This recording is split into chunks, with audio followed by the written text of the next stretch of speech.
This would be about 3 minutes of a normal video game. I can't wait for this to be your most popular video on your channel. Oh, it's gonna be so stupid.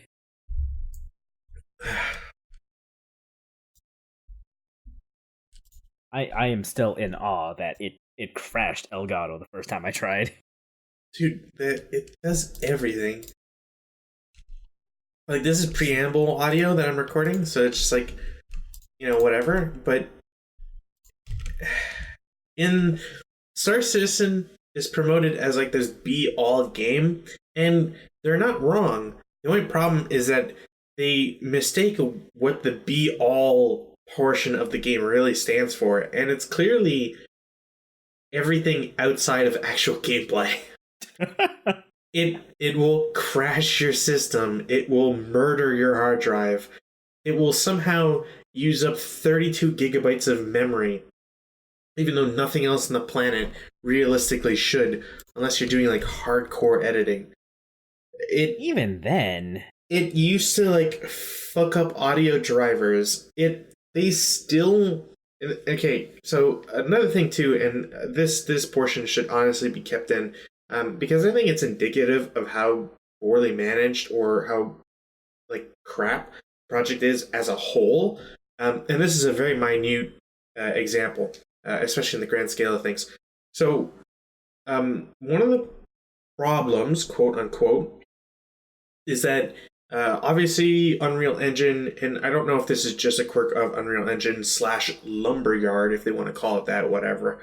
I was gonna say, like, I thought this was using Amazon's like lumberyard thing. It depends on who you ask and what version you played and all that. It used to be the Unreal Engine. Well, actually, it's the Cry engine, and then whatever. Anyways, it's this like crazy history to the engine in and of itself that they eventually swapped over to Lumberyard, but they're in legal issues with Crytek because they're supposed to, like, they in confidence helped Chris Roberts, who's the runner, like the lead guy of the entire project itself.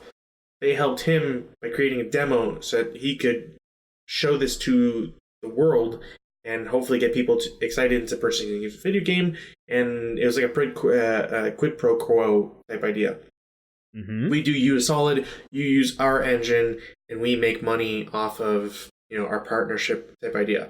Anyways, so I don't know if this is specific to the engine or not, just because I'm not super like up to date on all the various engines. Shit, like there's stuff like Build Engine that's still being used, and I mean, how many source ports of Doom still exist and are up and current and all that. Anyways, point is that in what I can only imagine is when you update a game, when you patch it, there are certain things that you need to either remove or replace. You want the game to generate a new series of files that will be fresh, right? Sure. If only because you don't want certain values to have been changed, or you want it to have specific text or whatever. I don't know. Anyways, now, under normal circumstances, what you would have your team, which is, I can only imagine there's more than one person doing coding at Cloud Imperium, not Cloud Imperium Games as they used to be called. Why they draw the games from the title, nobody fucking knows. Whatever. So the entire, like, every time there's a patch, they have to release dev notes that tell people to delete their user file. That feels bad. Like, that feels wrong. Like there's a folder or whatever. There's a couple files, whatnot, and I'm sure someone will argue, "Oh, it's not exactly a couple. A couple is 2. There's actually 4." Like, nobody cares about the exact number, idiot. The one imaginary idiot I'm now having an argument with. But I feel like you've done that to me before. But the devs literally tell people you need to delete certain files from your game folder so that it can regenerate them basically and you start fresh. Why is there not, like, they're using an installer, right? Like, installer functions to delete files is not something that is unknown. When you uninstall a program, And what people have been doing since at least fucking like 1994, you have an uninstaller, it literally deletes folders for you. Yeah, this It, isn't arcane wizardry. It's yeah, just that like it is not complex. You just tell the program what to delete, and then after it's done, it deletes itself. And in like really old cases or niche examples, it wouldn't delete its own installer, which was really weird. But regardless, the meat of the program is now gone, and you've freed up that space in your hard drive. The same thing applies here. They can't program, and maybe they just won't. I don't know. Personally, I don't really care, because one is either a poor choice by the team, and the other is a poor team. So one is arguably worse, but both are bad. So why a company can't get a friggin' team of coders to program 3 lines that say delete user's friggin' folder in the game folder, which you can find automatically anyways because you're patching it, is beyond me. And I as a programmer, I cannot think of any reason why you couldn't do that. so keep in mind, this is like one of the most minor nitpicks that I could possibly make. Like, other than I guess like complaining about how the color of this sun is a fraction of a difference when looked on a color pie chart than from what it should be or whatever, because of XYZ gas composition at this distance around the planet and the viewer's eyesight and all that. Like, other than stupid nitpicks like that, it took me 6 minutes to explain this small problem that could be fixed in like 10 minutes by a knowledgeable dev at the very least.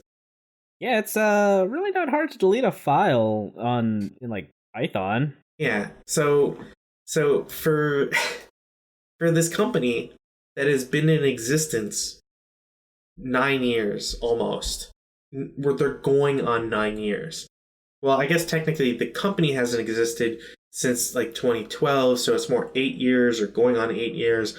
But Chris Roberts as a whole and the entire project has been active since 2011, as reported by Chris Roberts himself, which is a matter of contention to some people for some reason, because believing Chris Roberts is a hard thing to do. So believing in the idea of Star Citizen is not, even though Chris Roberts is the head of the company making Star Citizen, whatever. So, and people like to claim like, oh, Chris Roberts is a coding genius. Well, then how the fuck do you not manage to like do that in your spare time to do whatever? And people have argued that Chris Roberts is actually helping the coding team. So, not quite sure. Like, there's a huge disconnect between people who are fans of Star Citizen and people who may enjoy Star Citizen for whatever reason, and everybody else. Because there are 3 like distinct classes. Because like, look, I've seen tons of people who love the shit out of Bad Rats. It's a terrible game, but you can still find joy in terribleness. Yeah, no, like I enjoy playing, I don't know, Sonic 06 every now and again because I love seeing it break. Yeah. So if you had something where the value in the product is how bad it is or how you can break it or whatever, you find your own joy in it, that's fine. Nobody is gonna, like, people will judge, but you know what? People are gonna judge about how you friggin', like, what t-shirt you wore last night or how you cut your hair. Those people don't, like, those sorts of opinions don't necessarily matter. Now, if your entire like self-worth is wrapped around the $40,000 you put into a video game that isn't technically out yet because it's still in pre-alpha, not beta, but pre-alpha, whatever the hell that means, these people have to eventually, like, they either come to terms with the fact that they spent so much money defending a dream that may or may not exist in the future, near or far does not matter, or they build walls for themselves to hide behind, not because they're cowards or anything, but because there's a sense of like attachment that program or that project, that without that project who are they? Where do you fit in, right? In life as a whole. So right. like for example, like I'm a huge fan of Star Wars, but like when the fucking prequels came out, and like when I became old enough as a person to understand like the quality of Star Wars and what it tried to tell, and like all the different story arcs and character arcs that you see throughout the movies, and how characters are named, and even just like cursory looks into like the lore that it's trying to build for itself, I realized it was kind of shitty and I didn't really like it anymore. I'll still follow Star Wars stuff, and hell, my username is still Jobbo Fett, so clearly I've still got like a portion of myself that like looks to the bygone era. And not all material of Star Wars is bad, but you have to pick your battles on what you want to associate with. And being a diehard Star Wars fan is as bad as being a diehard Star Trek fan or a diehard Star Citizen fan. I think a lot of people don't realize that. They just kind of like factionalize themselves and just say like, I will be the defender of the light that is Star Trek, and nobody can tell me that the first 2 seasons of Deep Space Nine was shit, even though, or like that nobody liked Voyager, which is an arguably true statement. Anyways, that's been 12 minutes of my early rant before the video even starts. Well then, shall we sync up our audio tracks then? Hell yes. Okay, well, let's sync in 3, 2, 1, sync. All right. You got the video up? It's really easy to sync in Star Citizen, I tell you what. Heyo. Hey, but yeah, video's up. Okay. All right. Let's play in 3, 2, 1, play. So, yeah, I don't know what possessed me to want to do this, but we're gonna look at Star Citizen's free flight demo. You've got a busy taskbar, and I don't like the fact that you have 2 OBSs on there. One of them was for like my DS capture card, and the other one's for general streaming. Boo. That's what Streamlabs is for. I actually kind of don't really like the interface on Streamlabs. Agree completely. After using OBS, like original or whatever, for so long, then going to Streamlabs is, yeah. Honestly, my taskbar looks way better on like my main monitor, which is 4K, so I have way more space. Anyway, right. Yeah, Star Citizen. So how much do you want to explain versus me expand upon the deep lore of this video game? I'm okay with you taking the lead on this one, honestly. All right. So, just I guess to explain what I'm doing, I'm playing around with the controls to see like what is and what is not there. I was making sure the resolution was set right because the first couple of times I tried booting it up, it was set to like 900p and it was not filling the screen correctly. I also want to say that for some reason it did not record any of the sound, so I have dubbed in my own audio soundtrack. Yeah, that'll happen. There's an interesting bug that I'm not sure if they fixed it yet. If you choose a gender, I think usually male, and then swap over to female, you can actually crash the game. How? Look, these are things I try not to ask about Star Citizen. I'm sure some people will recognize the fact that I have a video called Chris Roberts Plays Star Citizen, which is a video that I recorded from a live stream they did in 2015. It remains the only time that Chris Roberts has ever played his video game live. It was terrible. And it was 4 years ago. And it was... Jeez. And the game was pre-alpha 4 years ago, so it gives you kind of an idea as to how fast they're progressing. Pretty sure we're still in pre-alpha. Yeah, no, you're still in pre-alpha. So one of the things that a lot of people like to claim about this game is that it is visually impressive and state of the art. No. I would like people to take the time because I'm sure that Chaos will have the highest res possible in the final render. I would dare you to compare this versus anything in Red Dead Redemption 2. I think even Saints Row's character creator was more robust than this. Well, character creation being more robust is different from just how it, visually and artistically the game looks. But, okay, that's what you're going for. Right. Yeah. But absolutely also Saints Row and a bunch of other video games that have character customization. Good examples are the WWE video games that feature Create a Wrestler. Those are also way more in depth than what Star Citizen has to offer. You can kind of give, I guess, Star Citizen the benefit of the doubt for still being pre-alpha. The title has been available to them for at least 4 years, probably going closer on 5, depending on how you want to calculate the various modes that they released. Regardless of all that, again, look at Hellblade, Senua's Sacrifice. The WWE games are at least passable, if not comparable, in terms of graphical quality. One of the more recent Call of Duties, specifically the Future Warfare or whatever one, the one in space, not counting the remake that just came out, those two look leagues ahead of what Star Citizen is. I know some people will say that, well, Star Citizen is an open universe and whatever. Draw distances are a thing and are designed to take maximum effect from your GPU that you're playing with.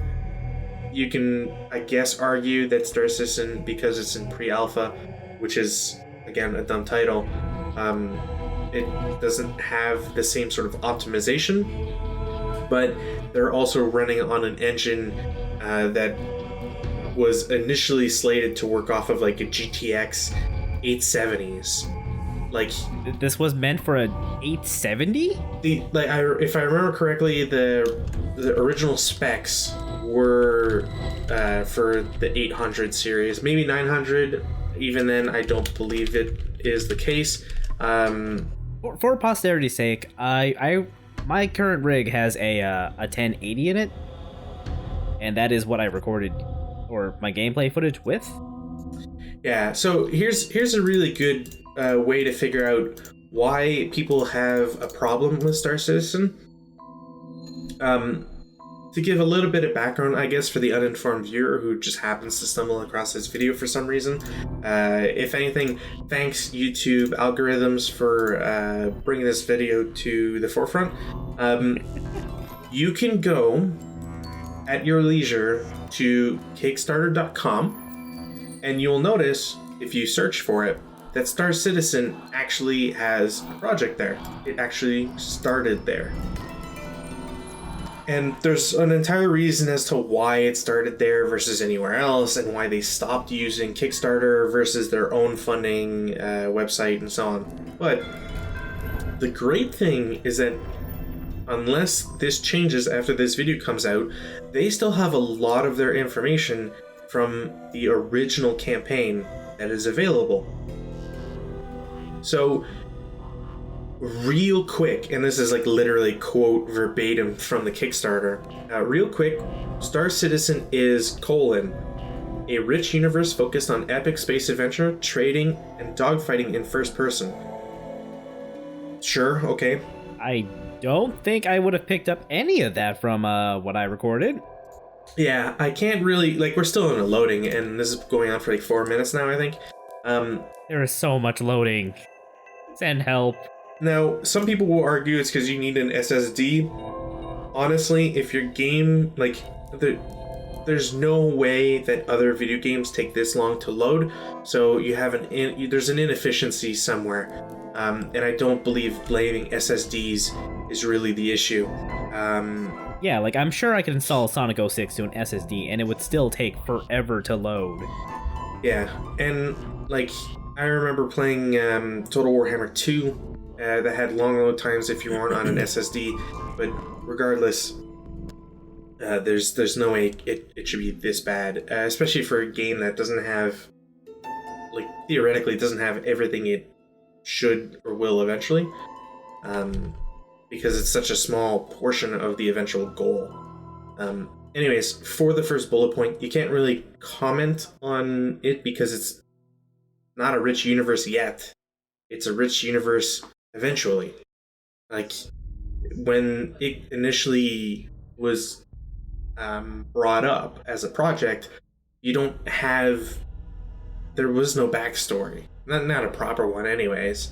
Like, the entire story is basically just look at, like, Wing Commander, or whether it's the video game or the movie, it's basically just a rip-off of his own stuff. So, creatively, Chris Roberts is kind of bankrupt, but we'll leave that aside. It's not necessarily important. Another thing, the second bullet point, is that there is single player, or allegedly will be single player offline or online, with drop-in, drop-out co-op play. This is a straight-up lie. The drop-in, drop-out co-op play was removed, and so far, one thing to keep in mind, Star Citizen is supposed to be single player. They eventually split the game in two, so now there's what's called Squadron 42, which is the single player only, or at least the single player portion of the story, and Star Citizen is what they call in next bullet point, the persistent universe. So the only way that the online for single player quote unquote still works, or is a thing planned in the future. Keep in mind, a lot of things are planned for the future.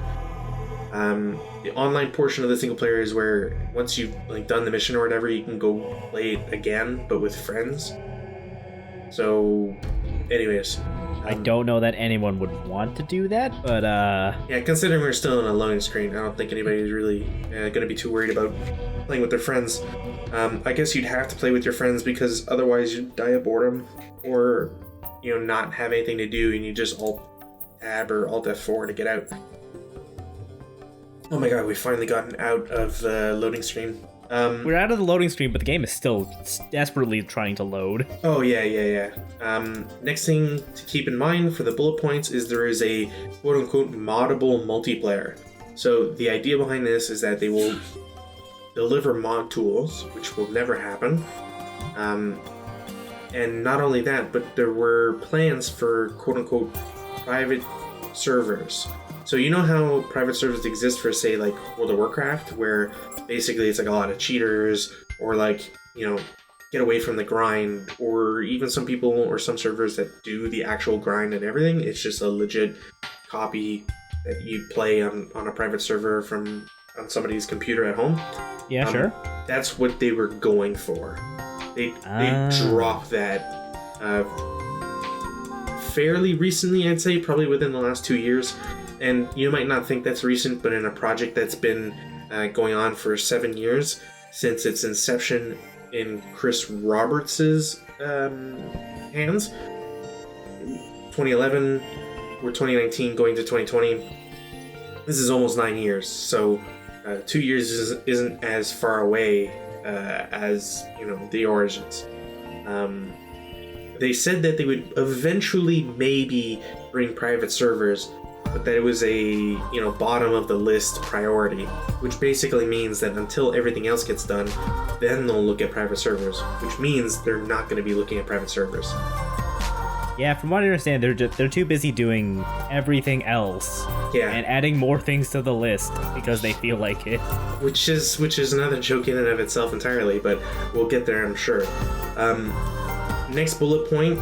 A thing I should mention with the moddable multiplayer, they have hilariously on their store page, there is a manual that teaches prospective buyers how to run or mod their own private servers.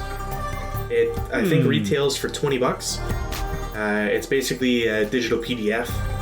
I'm pretty sure they can have like a hardcover version or whatever, but regardless of if there can actually ever be a physical copy, people have bought this book, gotten nothing in return for it, and they won't get anything in return for it because it's gonna, like, it will not be a thing for many years to come.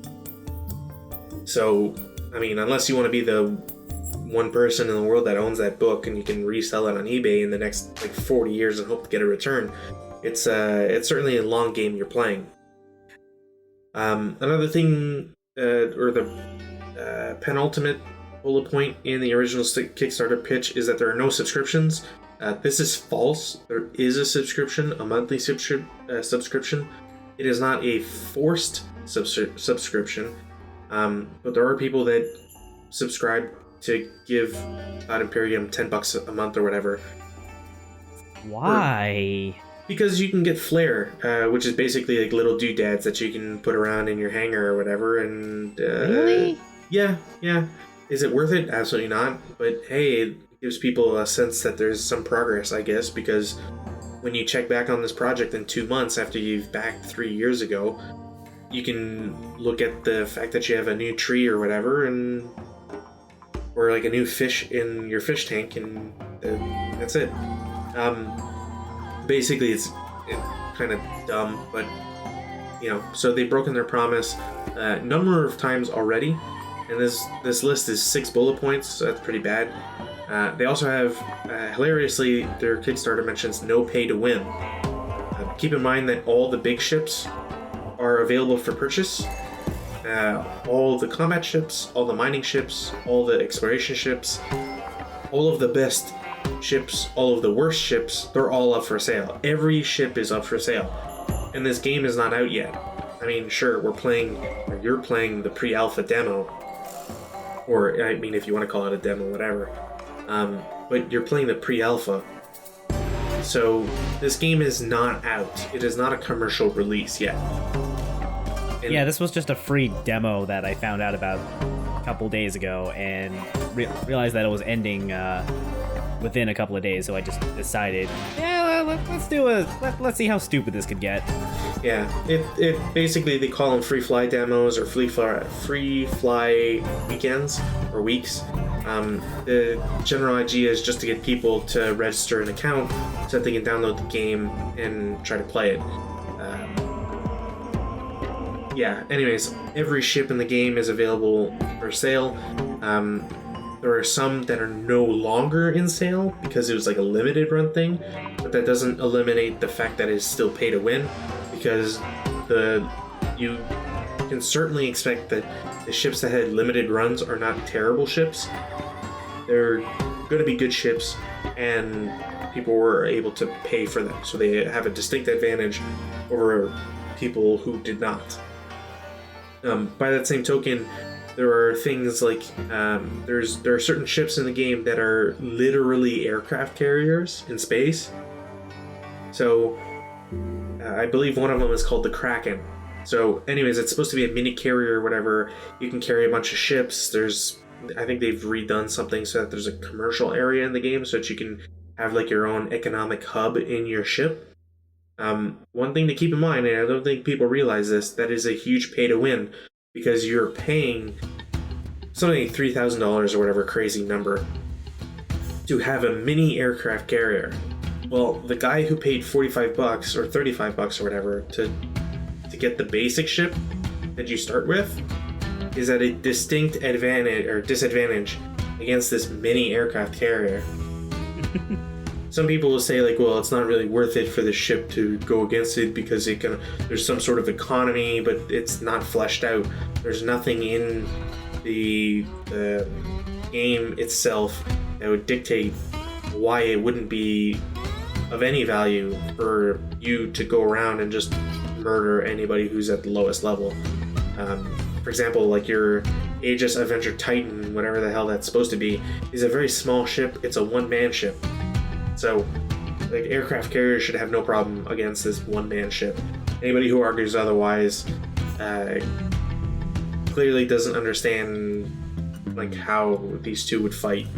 And I'm sure there's going to be plenty of people who will say, well, the guy in the ship and not the aircraft carrier is just going to run away. And again, it means you can't progress, because if that aircraft carrier is where you need, like, is at a location that you need to go to, and prevents you from doing the thing you need to do to progress, you are now, like, shut out from progress. And right? that's just awful. So like, and I have to use vague terms like progress rather than like, oh, well, you'd go to like X planet to do this quest because that quest is like instrumental in what. You can't say these things because it doesn't exist in the game. So you have to keep going with vague terms, which a lot of people rely on, because by being vague, you don't have to be specific. If you're not specific, you're easier to defend or attack, whether it's an ad hominem, aka personal attack on your capabilities. Like someone saying, oh, well, you're just bad at the game, that's why you didn't show off Star Citizen. Well, it's like, look, you don't need to have played video games for 25 years to try and figure out, like, where should an elevator take me? Or what is movement? Or it should not take me, what is this, like 10 minutes to try to understand why there's a specific interact mode. Like, why couldn't this be a context sensitive thing? Yeah. Why are there no maps in the elevator that tell you, like, why you would want to go to floor 1, 3, 7, or 9? Like, at what point do you care about level 6? You don't. So it's great that Cloud Imperium, as a design team, wants to waste your time that way. But regardless.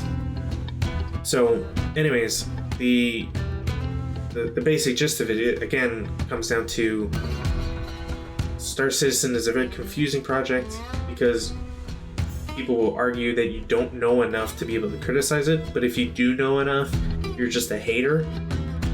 Like, if I express my displeasure at Star Citizen as a project, people will ask me where my credentials are with regards to being a game developer.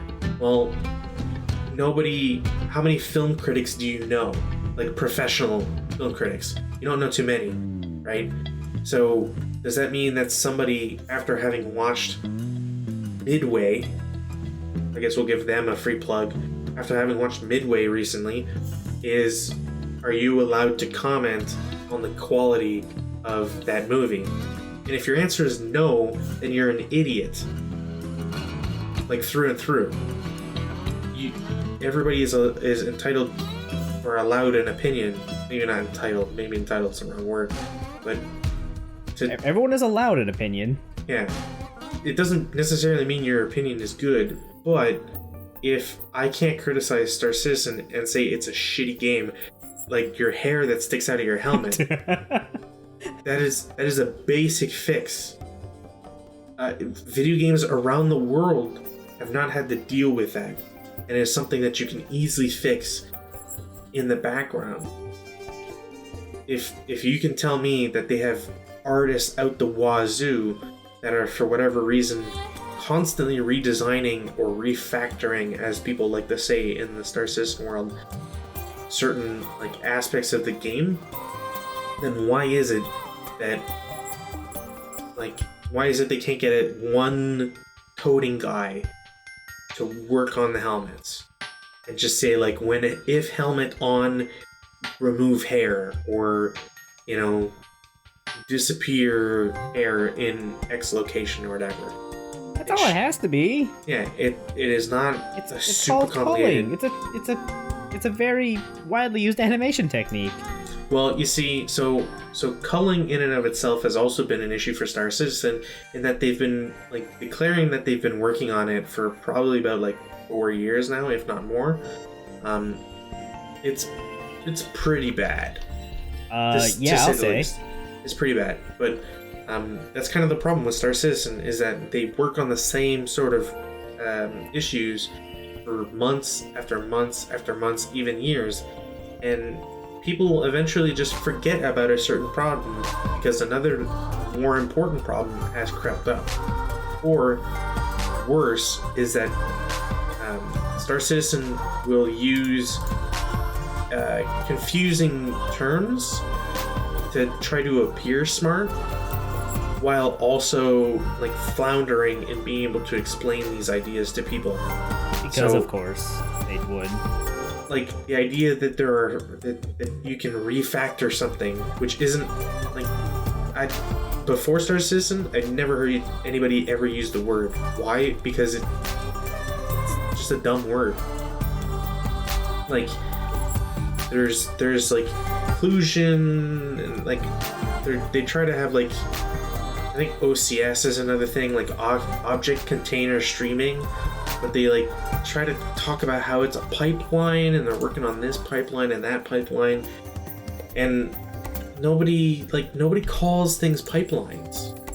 You don't like, the only pipelines I know are the ones that are being refused by indigenous people in Canada because they're oil pipelines going to the States.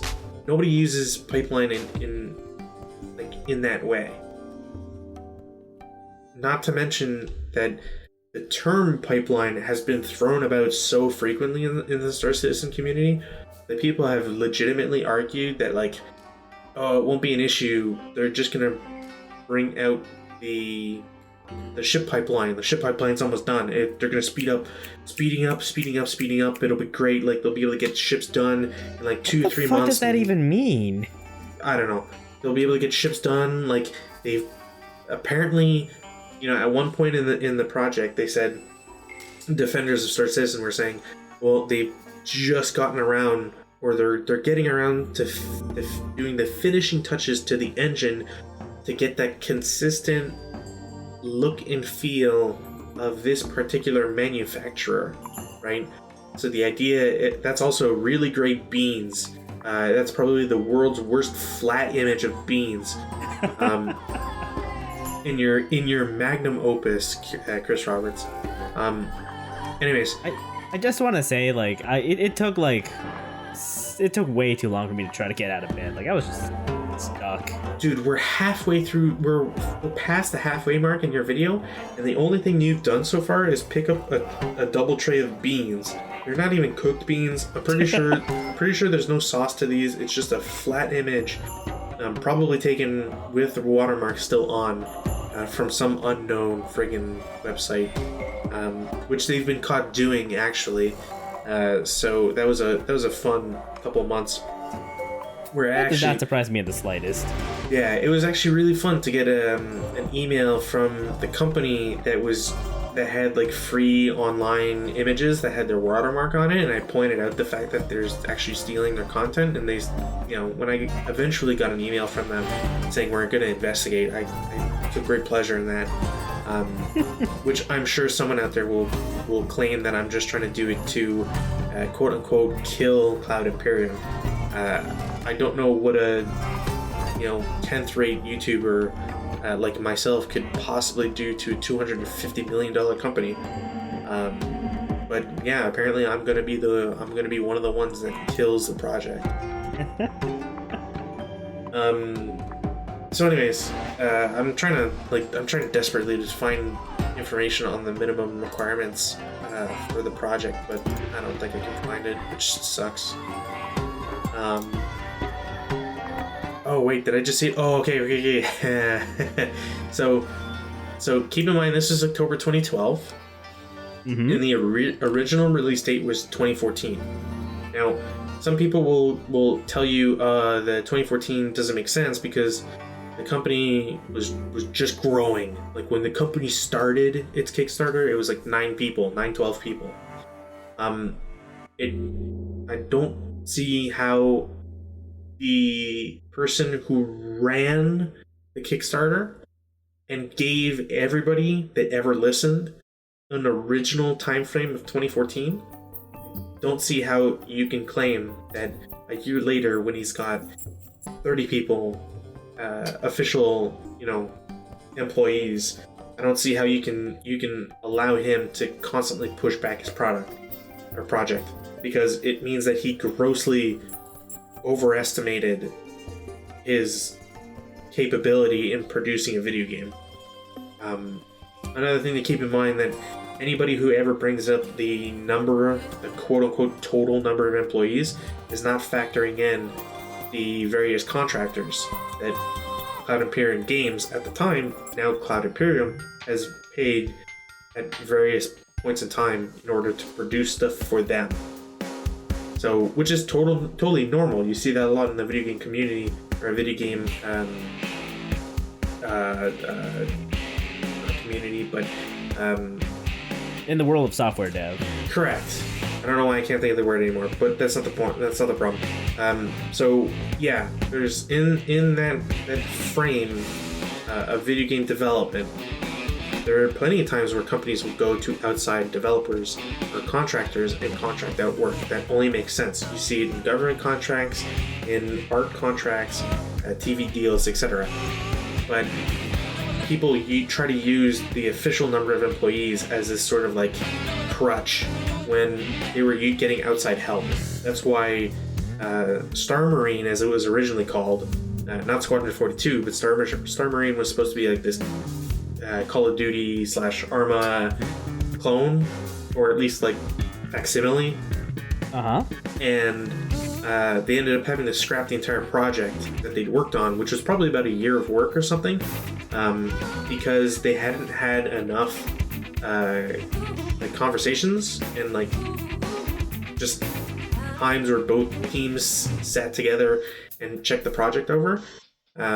Chris Roberts kind of like gave him free rein, I guess. I don't really know the entire story, and I'm pretty sure nobody ever will, because behind closed doors, NDA, and all that. But there were claims from Cloud Imperium that, and I forget the company now that did the Star Marine demo. They were working off different scales. So if Star Citizen, as we are seeing it right now, is operating at like 1.0, Star Marine, for whatever reason, was operating at, say, 0.9 or 1.2. The actual ratio is not important. The important part is that they're both different ratios. So immediately, none of the assets that were built for the Star Marine thing could be imported into Star Citizen without having to redo essentially everything. So is this an oversight? Yes. Is this a terrible oversight that should have never happened, because you should have somebody who's like on top of your contracts, making sure that the work they're doing is correct? Absolutely. You should have somebody there. And the fact that that's an oversight from a company that's received $250 million for free is worrying, to say the least. Because they don't really have an obligation to produce anything. They specifically don't, because they rewrote the terms of service in order to get away from that. Keep in mind, we're in a spaceship with no cockpit. I don't believe we've seen any thrusters, although technically they could be underneath the train, which doesn't make sense. There's no conductor, and this is supposed to be the most realistic hardcore space simulator in the world. There's not even like a guide or anything, so I don't know. I also just want to say I hate the idea of having to actually, take the public transit to get to where you need to go. Oh yeah, and this has been a common theme in Star Citizen for quite a long time, is that you have to spend like 10 minutes from getting up to get to the portion of the map that allows you to get your ship, so that you can finally call your ship, and then you have to go into space. And all of these things, see that ship that was just inside of a block of thing? So yes. So a lot of defenders of this game, a lot of pop in, pop out too, a lot of defenders of this will try to say like, oh, this is the most realistic video game in the world, blah blah blah blah blah, and clearly we're seeing ships that are just like colliding with anything, right? And it doesn't really make any sense. I guess that train leaving helps us see thrusters on the bottom, so cool, but there's still no conductor, which is dumb. Getting back to the Kickstarter, because I'm not done talking about that. So again, initial project started around October, early mid-October 2012. Quote unquote, can you estimate the system requirements for Star Citizen? there will be a lot of optimization in the next 24 months because, again, original time frame of 2014 as a release date. So next 24 months, comma, plus the usual fast pace of technology, comma, so it is hard to say absolutely. Fair enough, they're giving themselves an out. At the moment, you will be able to play it on a dual-core PC with a GTX 460 or greater and 4 gigabytes of system memory. Say what? If you're running an i7 2500, 2600, 2700 or better with a GTX 670 or greater, then the stars are the limit. Since the game is built on CryEngine, I thought you guys were Lumberyard. Whatever. Their system requirements will stay roughly the same as ours. Basically, that entire paragraph is false. And that alone in a legal argument could probably be the basis of a lot of problems, which hilariously they keep up on their Kickstarter project page. So if you ever want to laugh at some bad stuff, just basically look at Star Citizen's Kickstarter page. Hilariously, the Kickstarter page also mentions what platforms will Star Citizen be available on.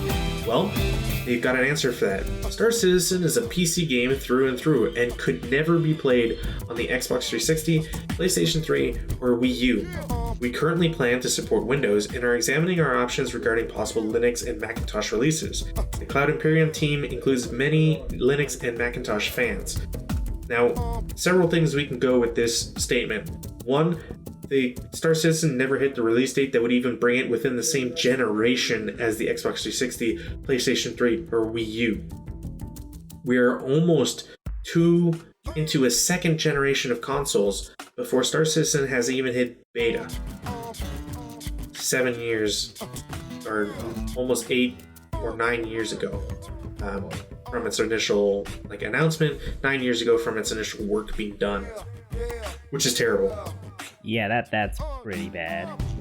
The Linux and Macintosh versions were also scrapped, so those aren't going to happen either. I believe they've stated that they're gonna look at it as a potential in the far future, but just like private servers are kind of just if you're waiting on those as your golden ticket to the best game in the world, you got some. Just go play something else, please. Yeah, you got some disappointing news coming up in the far future. I also just want to go back a little bit to when I was trying to use that terminal up on the upper level. I don't know what the fuck was happening when I tried looking at the damn thing. I don't know why my camera just suddenly kept veering. Do you like how the Star Citizen is so poorly designed or optimized that the mouse cursor on the screen has a delay with the crosshair? I didn't even notice that when I was playing somehow. In any other world, those two would be the same. And the reason there shouldn't be a delay is because it doesn't make sense to have a delay. You can't. It should just be your mouse cursor. Correct. Either you show a cursor or a crosshair, or you show the cursor. You shouldn't show both. And if you show both, with potentially because you're wearing a helmet, which doesn't really make sense even if you were, you're not tracking anything other than the mouse, and it's certainly not going at a speed or at a faraway distance that would imply you would need to have a lag between the two. So it's there are many small little details about Star Citizen you can nitpick, which technically isn't very fair. I will give the project that, but you look at all of these small problems and you put them all together, and it doesn't really inspire confidence when people are still dying, because if you jump too much, you will get a heart attack. Also, keep in mind there is a atmosphere thing in that previous screen. You had nitrogen, oxygen, something else, O2, CO2, and famously argon have you ever cared about what the Argon level is in the environment you are currently existing in, aka in your chair or sitting on your couch at home? No. Nope. Why? Because there's never been a level of Argon that has mattered to the common person. And yet, the game allegedly tracks how much Argon is in a given space. Why you would ever track that? Which they've tried to, like, they've done demos to be like, oh look, we can tell the atmospheric pressure within this cube of space and whatever. I mean, that's cool, but why? Except I'm pretty sure they're futzing all the numbers because, again, why would you make such an intensive calculation on your performance, which will tank your calculations, like how your CPU performance?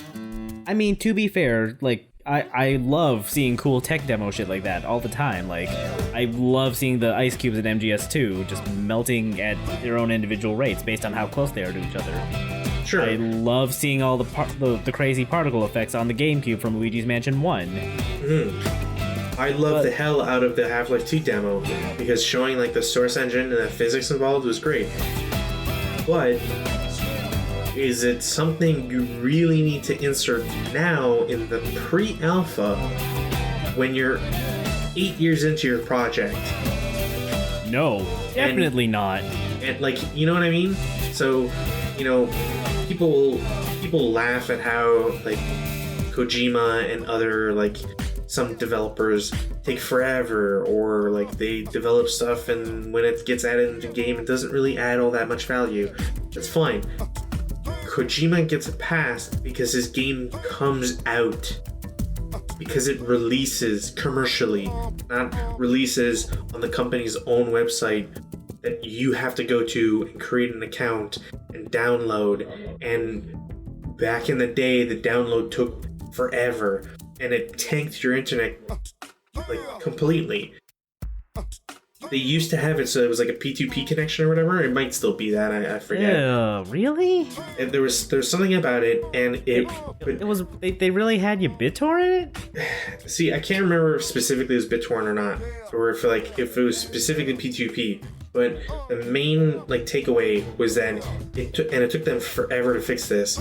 Was when you clicked to download Star Citizen, it opened every connection it could. It would tank, it would kill your modem trying to open as many connections to the internet as possible, to the point where there's a famous story where I believe it was Kotaku, maybe it wasn't Kotaku specifically, it could have been another game journalism website, but there was a company that tried to at least see what the deal was with Star Citizen, why it was so popular and whatever, and the guy who was doing the reporting downloaded Star Citizen on his work PC, which he's allowed to do because he's gaming and all that, and he tried to download it and it killed like their T2 connection. Jesus. And this was like 5 years ago. Well, maybe not 5, maybe it was 4 years ago, but like it was a T2 connection. Like that shit is like amazing.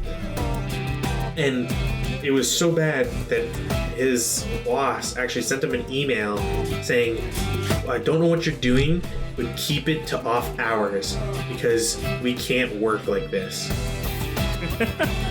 That's how bad it is. Oh, that's horrible. Yeah.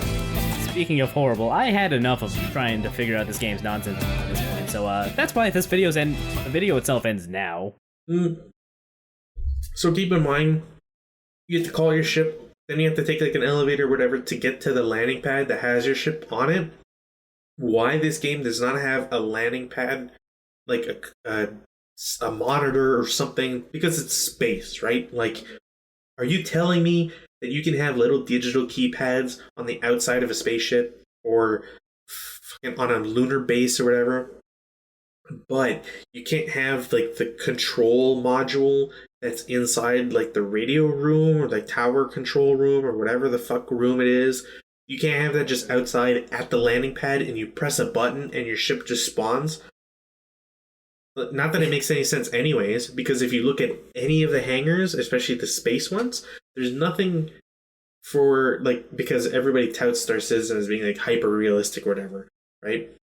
Sure. It's like, which is funny because every time someone tries to say like, "Oh, Star Citizen is super realistic" or whatever, or like, sorry, the most fidelitous program in the world, fidelity has been like constantly thrown out. It's a stupid term. I hate it. You see, they say fidelity, high fidelity. I just think it's boring and tedious. No, but like they say high fidelity for a lot of things. Like they'll say like, "Oh, the graphical, like how the character looks is such high fidelity," even though like a lot of the things don't get displayed on a character. If they take damage in any way, it's not displayed on the character. The grenades don't look right. There's a lot of sashes and pouches that don't make sense, don't carry anything. Wait, hold on. This game has grenades? Yes. Also, hilariously, there have been many problems with grenades. Like, there was a portion in time where you would throw a grenade and the game just didn't calculate distance thrown or how high you threw it or anything. It just dropped it at your feet and then exploded and killed yourself. and when they released the actual Star Marine, like 3 years after they had to scrap it, whatever, that was like one of the major bugs to it. And so like you ended up with a Call of Duty clone, which is really shitty. They touted vaulting as being like super crazy cool and like new, even though other companies have been doing it for decades. They touted it as like this really cool thing, and why it will set Stars Marine and Star Citizen apart from other games. And then they would like immediately have people go on, Twitch or whatever, and like they would just immediately try to throw a grenade and drop it at their feet and die. And then they're like, well, I guess it's growing pains or whatever. And I'm sorry, but if you release a product and the thing you never tested was, did we throw a grenade? Because that seems like a really like friggin' easy thing to like playtest. Kind of strange. Yeah, just a bit.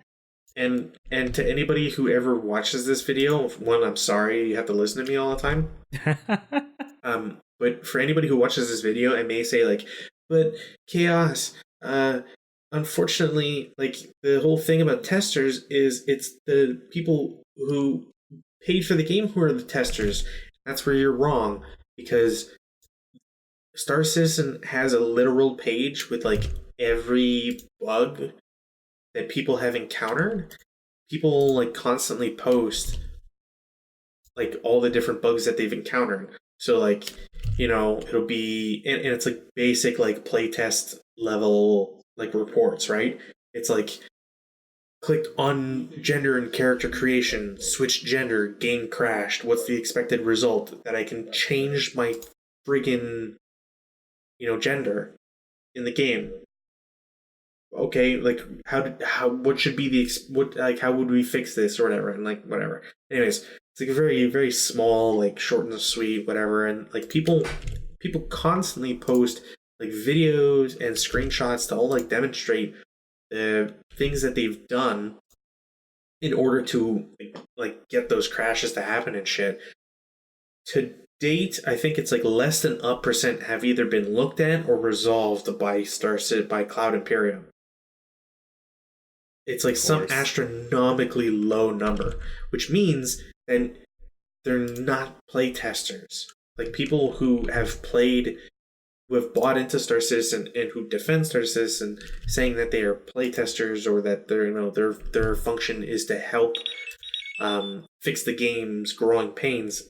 It is false. It is a lie that you tell yourself, because you cannot have a company that has received thousands upon thousands upon thousands of bug reports from its community, which is probably the most loyal group you'll ever have outside of employees, and you don't respond to them, and you don't fix them. That just looks real bad on your part. Right? Like, it's because it's not even just like, oh, well, we know what the problem is, or maybe the problem isn't like valid anymore. Sure, entirely possible. However, there is no curating done. So your problem that you had in 2014 or whatever with one of the different modules isn't closed, and like there's no response by the company that says like, no longer an issue or whatever. It's just like you just have to friggin' wait and just assume that they're going to learn from the next one. You do, you know? I don't think they will. They're not going to, but the point is just that, like, you either have a company that does not care for the voice of its own community, which is bad, or you have a company that can't fix the problems that they generate in their own code, which is probably worse. Pick your poison. So basically, like, it just Star Citizen is very much a game of, what you said, pick your poison, because you can, unless you turn a blind eye, unless you give them the absolute benefit of the doubt for no like valid reason because they haven't really earned it, you come across constant choices that are none of them are good. They're all just terrible. So to all you people who've paid into Star Citizen, all I can say is that, you know, I still have a video that is 4 years old in like 6 days or whatever, maybe a week. It is 4 years old, and Star Citizen was a pre-alpha then, and it is a pre-alpha now. You cannot make this stuff up. You know, there's what else is there? What else is there to do? Like, oh, they'll add stuff. Well, it's taken them 4 years, and they've gotten 2 planets. Sorry, and they don't even. I don't even think they have 2 planets. They have like a moon and a planet. Actually, I think they have 2 planets because, like, I think there's a thing called like Hex Grim or whatever, Grim Hex. I think Chris Roberts is also stupidly terrible at names, but that's more like whatever my opinion on his terribleness. I'm not gonna say that like Dantooine, Tatooine, Coruscant, whatever. At least I guess a little original, but whatever. Point is that you go 4 years and you've added maybe 2 planets which aren't to scale, like 1 or 2 moons or whatever, again not to scale, and they're moons. It's a flat texture. Like, you don't need anything complicated. We've been doing moons since fucking Red Faction 1 in like 95 or 96. And it had destructible terrain, which Star Citizen doesn't even have destructible terrain, so go figure. And so yeah, 4 years, and you've got that? Really? Like, I'd be pissed if I had $60 in this game or in this project, and I was waiting on like something, you know? But I can't imagine people who have $100 or double that or triple that. You know, there's controversy as to like how any of the streamers do anything. Like, how is it that maybe I shouldn't mention their names because, like, fuck them. I don't want them to get free fucking plugs from us. But but if you have these streamers, then like what's their incentive to keep streaming, right? It's not a fully fledged game. The game gets reset every so often. So any progress, quote unquote, you make goes away. So why would you ever be interested in this in at least today, you've done 40 minutes, or in this video anyways, that you did 40 minutes and you got nowhere. You did nothing. You didn't accomplish a single quest.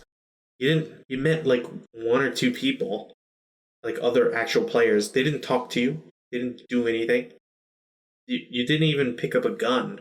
And that isn't to say that, like, this isn't a comment on like your abilities to play a video game. This is the style of video game they're going for, allegedly. I just could not. I did not figure out what I was doing in like the whole hour I played. I got through like maybe 3 minutes worth of content, I think. And that's stretching it. I don't even think 3 minutes would fit this in. Probably not. But you know, the whole time I was playing, I'm just mentally screaming, please just give me a menu so I can streamline this stuff. you spent at least half of this video loading into a game and trying to figure out how to get out of bed. These are very low marks on a video game scale of fun. I'm part of me wondering if like this game is supposed to be an allegory for like some for like depression or something, but I'm pretty sure it's an allegory for hell and it purgatory. Could be that too. But again, like, it's just a matter of, it's dumb.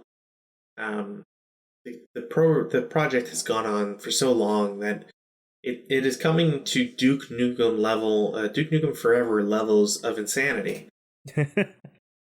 Like, people. This is going to be the new Duke Nukem Forever, if we're going to be honest. Honestly, it should already be. The only thing that Duke Nukem Forever has a leg up on, if you want to even say that, is that it has a longer development time, and that's only because it had to literally restart from scratch several times. Yeah, going off the Matt McMuscle's video, which is a pretty good look at what went wrong in Duke Nukem Forever's development. I think they had to restart like 3 times. Mm-hmm. But I think it should be clarified though that one thing to keep in mind specifically is that a lot of people will claim like, oh, Star Citizen has had to restart like several times or whatever. There's a very critical point in time that people need to realize or come to terms with, and that is that Duke Nukem Forever as a whole started in something in like 1996 or 98 or whatever. Pretty sure it was like 96 or 98. It started then. That's when they first started working on it. But it eventually ended in like 2009 or something. And when it eventually released in like 2014, something like that. When it eventually released, it was released under a different company, as a different project entirely, but with the same name. And that sort of distinction is very important, because Star Citizen is rapidly approaching 9 years.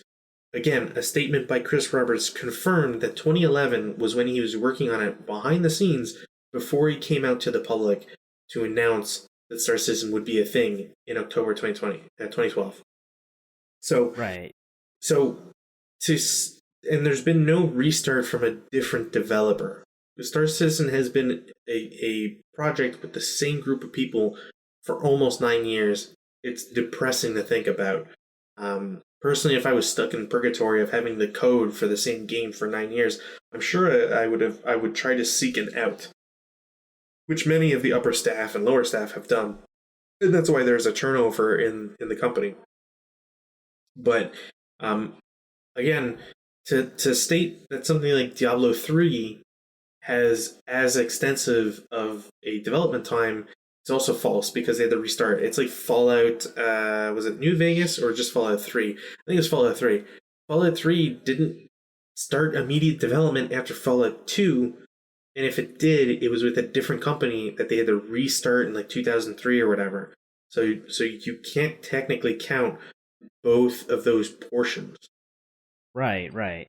Now, if you do, fine, whatever, because you can make up your own rules when you're arguing with yourself or whatever. But but you have to come to terms that Star Citizen is approaching 9 years and will probably hit a decade old before it ever comes out in beta. That's not good. Like, it, even if you wanted to say like, well, it probably won't be the best game ever, but it'll still be a good hit. Diablo 3 came out and was shit the first like 2 years or whatever. They had to get rid of the market. They had to redo the entire drop system. They basically had to wait for their expansion to kind of clean up a lot of stuff and add some functionality to the game. Fallout 3 was good, not great, and everybody agrees that New Vegas was way better, at least in terms of like storytelling and the setting and all that. So, and I'm sure there's some people with hang-ups and saying like, oh, Fallout 3 was way better. Sure, fine, whatever. You got edge cases all the time. But it doesn't detract from the fact that Fallout 3 New Vegas, way better project than Fallout 3. Diablo's 3's expansion renewed Diablo 3 as a whole. And you can see other like examples of stuff. Like another niche example that most people don't really know about is there's a series called IL-2 Sturmovik. It originated in like maybe it was like 2001. I was confused if it's 1999, 2001, or 2000. Anyways, turn of the millennium, this video game came out, and it's a flight sim based around World War II. Very in depth, very great product. But what a lot of people don't realize is that it had a bunch of expansions, all that expanded upon the initial product, which wasn't all that extensive in and of itself, turned it into a really great product. They then decided to take as much time as they needed to create a sequel.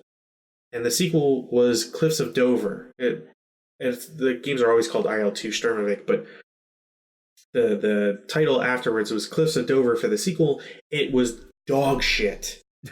It was terrible. People couldn't play it. It crashed all the time. And these were developers who were like, we know what our material is. They've already worked on a game that is essentially the same, but they're trying to get a new engine, and they're trying to get the best new engine. And they want something with fidelity. They want something with highly accurate models that will be at the highest quality possible. And it shit the bed constantly, to the point where people actively avoided the game, waited for its subsequent sequel, which almost killed the company, and they had to go to an entire different revenue system to try and like secure funding and make sure that the company would actually stay alive, because they burned a lot of bridges after Cliffs of Dover failed. Now it's called the Great Battle series. But the basic idea is that the system, the developers almost died as a company. The company almost vanished. And it took something like 4 or 5 years after Cliffs of Dover released for a third party to come in, get paid by the original developers so that they could give a quote-unquote expansion / like update to original Cliffs of Dover, and now it's not quite so terrible, but nobody's going to play it because it pissed away any reputation it could have ever had. Right. So Star Citizen has a real and distinct possibility to release Squadron 42 before the actual multiplayer persistent universe, quote-unquote Star Citizen as a whole, will release. So if the single player comes out after 9 years, if not more, of being in the works, because Star Citizen or Cloud Imperium has acknowledged on multiple occasions that they're working on both projects at the same time, which is a really bad idea.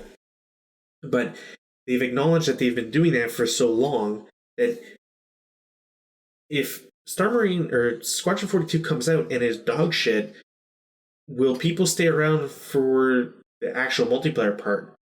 Probably not. Probably not.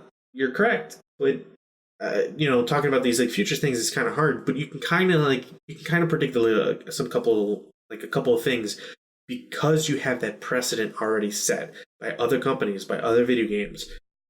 Star Citizen is not a unique thing, and I think a lot of people try to obfuscate that by saying like, oh, Star Citizen's gonna have like 1-to-1 ratio planets and everything, and like they're designing the planets all custom and everything. Dude, no one actually wants that though. No, but even if that was vaguely true, right? Like, how are you gonna get that? Star Citizen already weighs in at like 50 gigs, right? Like, I'm sure you already uninstalled the game, so you can't actually go check. But you were absolutely right. As soon as I finished recording, I got that thing off my hard drive as soon as possible. Trashed it. But the game right now as it stands, I believe, is at like a minimum of like 40 to 45 gigs. I'm pretty sure it's more than that. I'm pretty sure it's closer to 50 to 58, but I could be wrong on the exact numbers. It was a beefy install. It is. And the thing that people don't realize is that this is admittedly with a poorly optimized engine, or at least like poorly optimized game, but do you honestly believe this is a video game that is supposed to have 100 star systems, not planets, star systems? What? There are 2 planets and a couple moons and whatever, and your game is 50 gigs. We'll say average 45, 50 gigs. How are you fitting an extra 99 systems to your game? Very poorly. Where your planets are not going to be entirely pre-generated or randomly generated. Because sure, you can claim that like you have other games like Elite or No Man's Sky. They have galaxies and universes full of planets. But one of the main arguments that people who defend Star Citizen have is that those planets are all lifeless because they're all just numbers and data, as if like that wasn't the case with anything else. And it doesn't really make much sense. Sure, all the planets in Elite might have some level of random generation to them because you kind of have to at a certain level, right? Yes. So, but it's all handled with like on the back end with servers and all that shit, so that it doesn't just completely take all the space on your hard drive. Star Citizen isn't anywhere close to finished, and it's already at a significant size, and that is only going to get higher. So at what point do you say like this is going to be the best game ever, or this game is going to make sense when your install size is going to be 300 gigabytes? Sure, we have 5 terabyte hard drives now, but like that's not the point. Like, can you imagine having to patch that, or having to which is another argument that you can make entirely. But like, I can't imagine your system having to juggle that much space and that much available within a video game. It's too much. It's way too big. Way too big. And you cut out for me, so I don't know if you had anything else to say. But again, it goes back to the point that like if Squadron 42 comes out and it's dog shit, are people going to give the PU a chance? And I think no. And if they do, and they had a problem with Squadron 42, they're essentially supposed to be the same game. The only difference is that Squadron 42 is going to be the single player aspect. So if you hated the combat in one, you're going to hate the combat in the other. If you want an escape to play with friends and have an economy or whatever, play Second Life. I'm pretty sure it's free. or Star Wars Galaxies, or Star Trek, whatever the Star Trek one was, or is, I should say, because I don't think it's dead. Play Minecraft. Play, like, fuck, there are so many games out there. Yeah, there are so many options for playing a game that lets you, live out another life. Black Desert Online, or whatever that game is. Like, there are plenty of video games out there that exist to give you either boobies or, like, aliens or whatever you want. Like, or better yet, like, I don't know, get a hobby in something else. Maybe you just aren't ready or willing to play what's available now. Because if the alternative is waiting 6 years into the future for Star Citizen to eventually come out, why would you give them money now? And to say that, oh, it's because they're accomplishing the dream, it's like, they haven't accomplished jack shit. As far as anybody knows, they're not even making progress towards achieving the future plans. It's like, people have made so many comparisons between, like, oh, if you ordered your food and you came back and, like, you were forced to wait 24 hours And then when you question the chef and like he told you never ordered, so you place an order again, like, people have made plenty of comparisons to like contract work and receiving food, because these are things that are basic that people can like anybody can understand. And Star Citizen is constantly failing that. And if you asked me to give somebody $200 of my hard-earned money to potentially accomplish something 3 years from now, and your best defense of, boy, that seemed like a really dumb idea, why would you do it? And he goes, well, it's something worth attempting to achieve. The human race should strive for greatness. It's like, you know what greatness is? Greatness is trying to figure out how to feed 7 billion people on the planet with the money and resources we have now. Greatness is trying to solve global warming without having to like go towards a nuclear holocaust. Those are goals that you should strive to achieve, even if they're unrealistic, because the end result is that the world at large could benefit or will benefit from it. A video game by a person who, I'm sorry, Wing Commander is his directorial debut, and he's never directed another movie in his life, and it was garbage. And you can like cheesy shit movies if you want. I like them too, but Wing Commander sucked. And if you want to hold Chris Roberts in such high regard because he got removed by Microsoft after they bought him out, and he earned a special credit just because of it, if you think that's worthy of like giving him $40,000, or like, because I shouldn't say crazy, but there are super fans out there who have donated such grossly high numbers of dollars to this project, and they go on Twitter and they're like, look, I just spent I've accomplished my goal of $62,000 donated to this project. And it's like, man, if you wanted to be a philanthropist, there are so many better avenues. Yeah, seriously. Like, maybe you hate kids in Africa, so you don't want to give money to whatever organizations are out there. Maybe you don't like doctors, so you're not going to help Médecins Sans Frontières. Maybe you don't even believe in like the Cancer Prevention Society in your own country. Sure, fine. There's got to be a local library or like a newspaper or a park. Somebody can take that money that you're willing to give away for no recompense and put it to better use.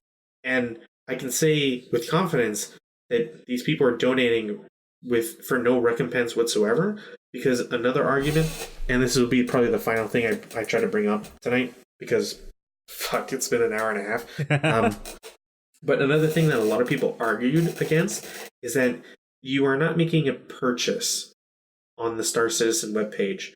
You're making a donation. You're quote unquote pledging. First off, pledging is a cult term. Like, I pledge my life to you. Or like make your pledge, your donation of blood to the sacrificial altar or whatever. Pledge is a very, very dirty word if you ask me. But people argue that because you are giving money to a project, you're donating this money. And so you're not making a purchase, and therefore it's not pay to win. Or you're getting the ship you're receiving is not because you've paid for it. It's not because you quote unquote bought it. You received this ship because the company gladly accepts the money that you gave them, and in exchange is feeling gracious enough to give you this ship. Now, how someone can ever argue that point of view and not immediately go to the McDonald's drive-thru and say, yes, I would like to donate $7 to your fantastic foundation, and if I could receive a 6-piece McNugget and a Coke as recompense for supporting your charity, then that'd be great. Nobody ever does that because it's stupid. It seriously is. because people have to imagine entirely new ways to argue with people, because the alternative to saying, oh my god, this goon or this hater or this detractor or whatever adjective you want to put on, you'd have to admit they're right. And some people can't do that. Like, some people just can't admit that maybe there's a couple good ideas out there in the world, and they may not be from people that you necessarily have a high opinion of. And that's totally fine. But, you know, you still have to give them point. You still have to surrender that point. And I think you see it like time and time again in people who like vehemently defend something for whatever reason, as if like the company owes you something. Like, buddy who gives $62,000 to Star Citizen, the company doesn't give a shit about you. They're never going to give a shit about you. Sure, they'll give you a nice little plaque or a certificate that says, like, congratulations, you've become a star captain or whatever. Like, that company doesn't give a shit about you. If you died tomorrow, maybe they'll put your name in the game. Maybe. And you might have already been in there because you were a Kickstarter backer. But realistically, like, they're not going to remember you. Yeah. You know what would have been, like, whenever I see those, like, huge numbers of donations and all that, I always think, like, man, that person's family would have probably really enjoyed, like, an extra meal. or like, a trip to Vegas. Or going to see a show. You know, spend time with them, you know? Instead, you've got $62,000 in liquid funds or whatever that you'll never get back because there's no refund policy anymore. You can never get that money back. And what good is it? Oh, you might be able to sell it on the quote-unquote gray market. Whoop-de-doo. Good luck. Nobody's going to pay face value for it. Why would they? Like, you're stuck with the bad decision. Why would I, like, unless you're feeling grateful, when there's some nice souls out there, sure. But, you know, at the grand scheme of things is man, it kind of seems like a bad idea to back Star Citizen. And the fact that people still do, or that people still, you know, promote free flies and stuff like that, and go on streams and pretend to be happy for 6 hours straight, where like the game constantly crashes and you can see them like visibly like hate the existence that they've found themselves in playing Star Citizen. Kind of makes you wonder, like, why is it that people eventually turn on Star Citizen? So I don't know. I could keep going for hours and hours and hours, because I mean, look, I don't do it because I'm a narcissist or anything. I do it, or like, I can go on for hours because Star Citizen is existed and has been in development since 2011. That is a huge amount of time. And they have fucked up so gloriously on so many occasions that, like, how do you support them? Whatever. I don't know. Did I ever tell you about the time where this guy named Ben Lesnick, he used to work, well, I think he still does work for the company, but nobody's seen him in like 2 years. So is he working for the company? Who knows? Anyways, guy's overweight, like horrifically so. And this isn't to make fun of him, because some people are just overweight and they just need help. And like, you know, people should try to support that. Because right. Because it's if they're willing to make that decision to lose weight, then fucking you better support them. That is huge. But regardless, so he was clearly overweight, and Chris Roberts' wife came in one day in the middle of a stream, and she's carrying 2 boxes of donuts from, I don't think it was Baskin Robbins, Krispy Kreme, I think. I guess brand doesn't really fucking matter. Bleep out both those names just so that they don't get a plug. But anyways, so she like She looms into the camera, into the shot, and she walks over to the table, and she puts these two giant boxes of donuts in front of Ben Lesnick and his wife, and they're both overweight, horribly so. Right. And you can see, for a brief period of time, they have forgotten everything that exists in that room or outside of it. And they're consumed by the fact that there are donuts at an arm's length away. That's depressing. And Sandy Gardner, the wife of Chris Roberts, which is something they denied for years, just looks into the camera and smiles. That's so rude, to put it lightly. And if you think that you should reward Star Citizen, just keep in mind that your money goes to Chris Roberts, Star Citizen, and Sandy Gardner. And that is fucking gross. Yeah, that's atrocious. They ended up actually cutting the footage from the stream so that people wouldn't be able to look it up after the fact. And goons had actually taken screenshots, and I think there's like one recording of it at some point. So keep in mind, like, when a company does shit and kills its own broadcasts, it's because they've done something bad. And it's rare that a company notices that sort of shit. So it's very bad when they cut their own feed and when they try to remove shit from official broadcasts. Yeah. Because they've now revealed, like, they have something to hide.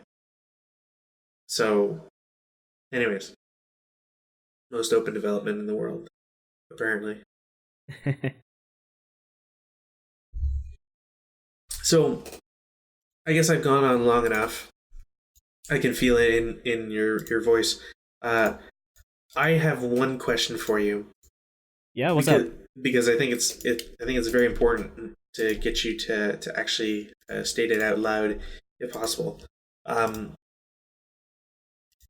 So I guess it's a multi-part question. So 1, how did you enjoy Star Citizen? 2, would you ever pay any amount of money, even if it was like $5, would you ever pay Cloud Imperium in order to have access to the game and play it for any length of time? And C, same question, except what if you were given it for free? Would you play it? Or would you just say, this free fly that I've spent an hour on, fuck it, I never want to touch this ever again in my life? Yeah, I'm never touching this again, and I bought Sonic 06 twice.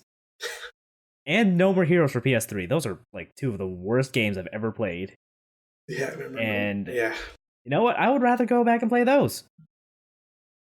Yeah, so yeah, I mean, I think that just says enough for if people should ever bother with free flies and why free fly is a bad idea in a pre-alpha and so on. But yeah, I think that says enough in and of itself. All right, I'm going to cut my audio now. I am too.